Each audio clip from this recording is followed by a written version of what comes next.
အခုကျွန်တော်တို့အသုံးပြုနေတဲ့ World Wide Web ကိုဗြိတိရှလူမျိုး Computer Scientist ကြောင့်ဖြစ်တဲ့ Certain Berners-Lee ကနေပြီးတော့တည်ထွင်ခဲ့ပါတယ်။ God Particle လို့နာမည်ကြီးနေတဲ့အနုမြူအမှုန်တွေအနုမြူဒီ particle တွေကိုသုတေသနပြုနေတဲ့ CERN လို့ခေါ်တဲ့အဖွဲ့အစည်းမှာအလုပ်လုပ်နေတဲ့အချိန်ကဖြစ်ပါတယ်။ World Wide Web ဆိုတာအဲ့ဒီချိန်တုန်းကတော့သူရေးသားဖန်တီးခဲ့တဲ့ကမ္ဘာပထမဆုံး server software တစ်ခုနဲ့ကမ္ဘာပထမဆုံး browser software တစ်ခုကိုပေါင်းပြီးတော့နာမည်ပေးထားခဲ့တာဖြစ်ပါတယ်။ World Wide Web ကို Objective-C programming အသုံးပြုပြီးတော့ရေးသားခဲ့တာဖြစ်ပါတယ်။ကုတ်လိုင်းပေါင်း9555လိုင်းနဲ့ပါဝင်ပြီးတော့တင်ပါနယ်လီကသူ့ကိုယ်ကျိုးအတွက်မူပိုင်ခွင့်မတင်ခဲ့ပဲအများသူငါအခမဲ့သုံးစွဲနိုင်အောင်မျှဝေခဲ့တာဖြစ်ပါတယ်။အဲ့ဒီ browser ရဲ့ screenshot နဲ့ source code တွေကိုအင်တာနက်မှာရှာကြည့်နိုင်ပါတယ်။အဲ့နောက်ပိုင်းမှာဒီပညာပိုင်းဆိုင်ရာအခေါ်အဝေါ်တွေရောထွေးမှာဆိုတဲ့အတွက် program ကို Nexus လို့နာမည်ပြောင်းခဲ့ပါတယ်။ program ဒီသာမကအင်တာနက်မှာ address ပေးတဲ့စနစ် URL လို့ခေါ်တဲ့စနစ်ဆက်သွယ်တဲ့နည်းလမ်းဖြစ်တဲ့ HTTP နဲ့အသုံးပြုဖို့ကုတ်ဘာသာစကားဖြစ်တဲ့ HTML တို့ကိုပါပြည့်စုံအောင်တည်ထွင်ပေးခဲ့တာဖြစ်ပါတယ်။သူ့ရဲ့တည်ထွင်ဖန်တီးမှုဟာကျွန်တော်တို့အားလုံးရဲ့နေ့စဉ်ဘဝကိုအပြောင်းလဲကြီးပြောင်းလဲပစ်ခဲ့တာဘယ်သူမှငြင်းနိုင်မှာမဟုတ်ပါဘူး။မှတ်သားစရာအချက်တစ်ခုကတော့တင်ပါနယ်လီကအဲ့ဒီချိန်မှာ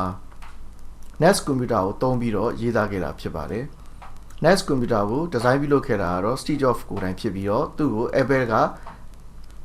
မောင်းထုတ်ခဲ့တဲ့1985ခုနှစ်နဲ့ Apple ကိုပြန်ရောက်လာတဲ့1998ခုနှစ်ကြားမှာဖန်တီးခဲ့တဲ့ကွန်ပျူတာဖြစ်ပါတယ်။တင်ပါနယ်လီက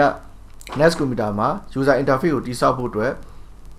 beta တွေပါပြီးသားဖြစ်လို့တခြားကွန်ပျူတာတွေနဲ့ရေးရင်တင်းနဲ့ချီရေးရမယ်အချိန်မှာလအနည်းငယ်တွင်ပြီးအောင်ရေးနိုင်ခဲ့တယ်လို့ဆိုထားပါတယ်။ NFT တွေခေတ်စားလာတဲ့ချိန်မှာတော့တင်ပါနယ်လီကသူ့ရဲ့ source code ကို NFT ပြုလုပ်ပြီးတော့လေလံတင်ခဲ့ပါတယ်။လေလံကို2021ခုနှစ်ဇွန်လ23ရက်နေ့မှာကြံကင်းစီဒေါ်လာ1000နဲ့စခဲ့တာဖြစ်ပြီးအဆုံးသတ်မှာဒေါ်လာစုစုပေါင်း9.4 သန်းနဲ့ရောင်းချနိုင်ခဲ့ပါတယ်။တင်ပါနယ်လီတည်ထွင်တဲ့အထဲမှာ HTML ကအရေးပါတဲ့အခန်းကဏ္ဍမှာရှိပါတယ်။ HTML ရဲ့နာမည်အပြည့်အစုံက Hypertext Markup Language ဖြစ်ပါတယ်။အဲ့ဒီတည်ထွင်မှုရဲ့အဓိကkey တော့ချက်ကတော့ hyperlinking ဆိုတဲ့တက်ပညာပဲဖြစ်ပါတယ်။ အင်တာနက်ထဲမှာစာရွက်စာတမ်းအချက်အလက်တွေကိုအချင်းချင်းချိတ်ဆက်ပြီးတော့ပြသပေးနိုင်တာဖြစ်ပါတယ်။အသိဉာဏ်ရှိတဲ့လူသားတွေအနေနဲ့တော့စာအုပ်တုပ်ကိုကြည့်လိုက်တာနဲ့ဘယ်ဟာစာပိုက်ဘယ်ဟာကမာတိက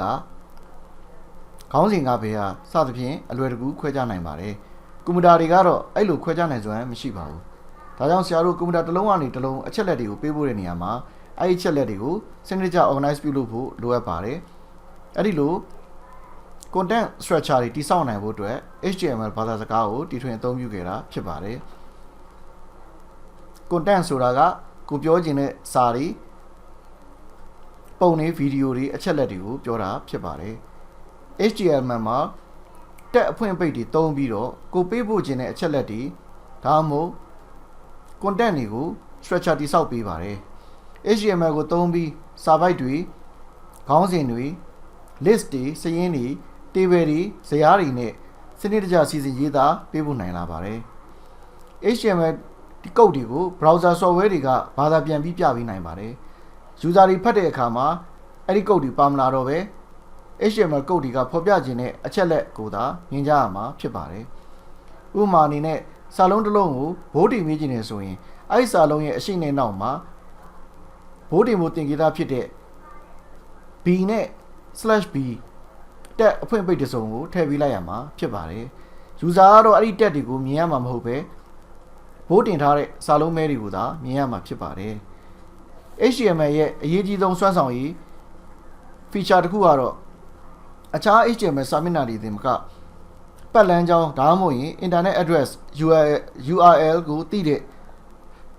ဘယ် file content မဆို hyperlink ချိတ်နိုင်တာဖြစ်ပါတယ်။ဒီလို link ချိတ်နိုင်ဖို့ရည်ရွယ်ပြီးတော့လည်း HTML ကိုတည်ထွင်ခဲ့တာဖြစ်ပါတယ်။ကွန်ရက်ချိတ်ဆက်ထားတဲ့မတူညီတဲ့ကွန်ပျူတာတွေတဲက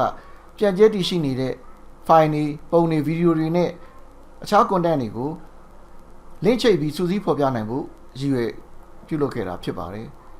အဲ့လိုဆောင်ရွက်တာကို hyperlink ချိတ်တယ်ဒါမှမဟုတ် anchor ပြုလုပ်တယ်လို့ခေါ်သူကြပါတယ် HTML မှာတော့ anchor ရဲ့အတူကောက် A ကို tag အနေနဲ့အသုံးပြုပါတယ် HTML က markup language တစ်ခုသာဖြစ်လို့ပေးလိုက်တဲ့စာရွက်စာတမ်းတွေကို style ကြအောင်လို့ပြုပြင်မပေးနိုင်ပါဘူးဒါကြောင့်မလို့စာမျက်နှာတစ်ခုရဲ့ style ကိုစိတ်ကြိုက်ပြုပြင်ဖန်တီးနိုင်ဖို့တည်တဲ့ style ရှိဘာသာစကားတစ်ခုဖြစ်တဲ့ CSS ကိုတီထွင်ခဲ့ပါတယ် CSS ကို1996ခုနှစ်ဒီဇင်ဘာလ19ရက်နေ့မှာ World Wide Web Consortium လို့ခေါ်တဲ့ W3C ကတီထွင်ပေးခဲ့တာဖြစ်ပါတယ် web page တစ်ခုမှာ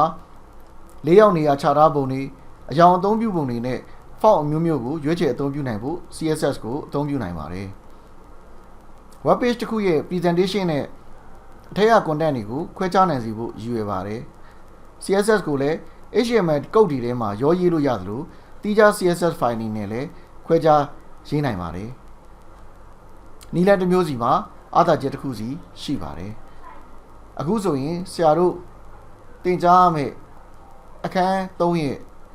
HTML နဲ့ CSS အကြောင်းကိုအခြေခံတပိုင်းကြောင်းတည်ထားလောက်ပြီလို့ယူဆပါတယ်ဒီတပိုင်းကြောင်းတွေကအရေးကြီးပါတယ်တစ်ခုခုရဲ့အစကိုတေချာသိထားမှသာလျှင်အဲ့ဒီတစ်ခုခုရဲ့အဆုံးကိုသွားနိုင်မှာဖြစ်ပါတယ်ကိုကိုတိုင်းတီထွင်နိုင်တဲ့ရှိဖို့အတွက်တခြားလူတွေတီထွင်ထားတဲ့အကြောင်းအရာကိုတေချာသိဖို့စူးစမ်းရမှာဖြစ်ပါတယ်ဆရာတို့အကြမ်းမြင်ပြောခဲ့တာဖြစ်ပေမဲ့ဒီအကြောင်းအရာတွေမှာအဓိပ္ပာယ်တွေအများကြီးရှိနေပါတယ်နောက်ပြီးတော့အခုတင်ပါနာလီရေးထားတဲ့ source code တွေကိုလည်း online ပေါ်မှာရှာကြည့်နိုင်ပါတယ်ဒါတွေကတစ်ချိန်ကျရင်အထောက်အကူဖြစ်လာမှာဖြစ်ပါတယ်အားလုံးကိုကျေးဇူးတင်ပါတယ်